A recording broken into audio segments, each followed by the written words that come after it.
Okay, mga bossing, ngayon ay ituturo ko naman sa inyo kung paano natin i-connect yung ating apat na speaker na to dito sa ating YS-AS21. So, pwede tayong maglagay mga boss dito ng ganitong speaker, no? So, ituturo ko sa inyo paano magparallel kasi ito yung ating Bus 801 mga bossing ito.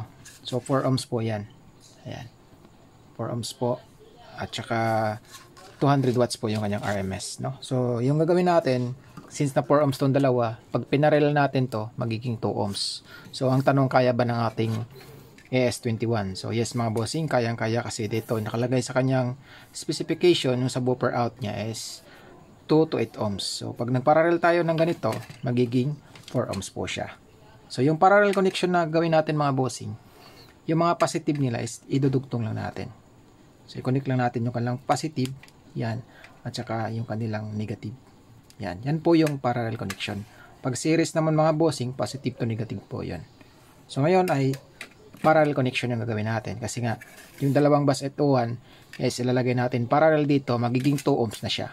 Sa ibang video mga boss, papakita ko rin sa inyo yung HT21 yung gagamitin natin. Ito naman ay series natin. Kasi nga, yung ating HT21 is nasa 4 ohms lang siya. So ayun mga bossing, yung connection natin dito, positive, negative sa buffer. Yung left and right naman yung gagawin natin dito. So ito lang yung para sa demo natin. Ito yung ating Broadway na MS100. So yung bawat speaker nito mga bossing ay 4 ohms din. Yan. 4 ohms po yan. So kung natatanong kayo, pwede ba yung dalawa sa left at dalawa sa right? So hindi na mga bossing nga kasi ito ay 4 ohms. Pwera na lang kung gagamit kayo ng 8 ohms. So pwede po siyang tigdalawang speaker sa right at saka sa left side. Basta 8 ohms yun mga bossing. Ito 4 ohms naman to. So isang speaker lang. So ito 4 ohms din. Pero pwede siyang dalawa. Kaya nga kasi nga yung sa buffer out natin kaya niya ng 2 ohms. So ilalagay lang natin dyan mga bossing, no? So sundan nyo na lang mga boss yung ating video. So positive. So palaging tandaan mga bossing yung ating polarity is dapat na nakapalo yung tamang polarity ng ating speaker, no?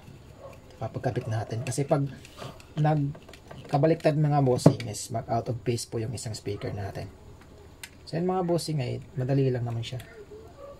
So i-connect nyo lang dyan para maging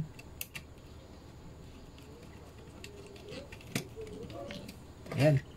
So ganyan lang mga boss, negative, positive. So bali dalawa sila.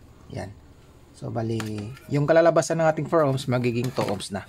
Ito naman yung ating left and right. So, dito na lang natin ilagay. Sa left and right na channel. So, 4 ohms to mga boss, tandaan nyo. 4 ohms yung isang speaker. Pag 8 ohms naman yung gamit nyo, pwede kayong gumamit ng dalawang speaker na tag 8 ohms. Ayan. So, pwede na siya. Then, ito. Pero meron kayong apat na ganito mga boss, ng Broadway. Pwede yun yung i-series.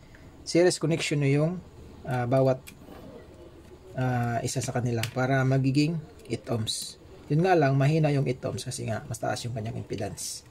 So yan mga bossing, yun yung ating connection ngayon. Sa power supply naman ang gagamitin natin, ito yung gagamitin ko.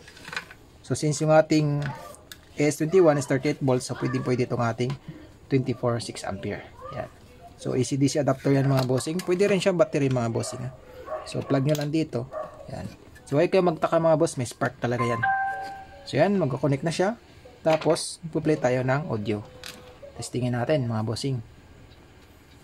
Yung pangalan ng ating YS-AS21 dito sa ating Bluetooth device is YS Audio po yan mga bossing. Okay? So, punta lang tayo sa YouTube. No? Yung mga malupit natin na tugtog dito. Yung hindi tayo makapiright mga boss. Okay, so ito na. So, try natin. Balon lang. Yun. Goods na goods mga bossing yung ating setup na.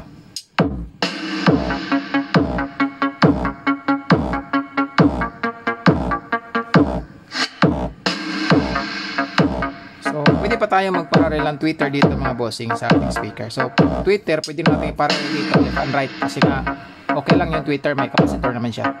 So hindi magdadagdag yung kanyang impedance mga bossing. Hello, Pocket! Ayan.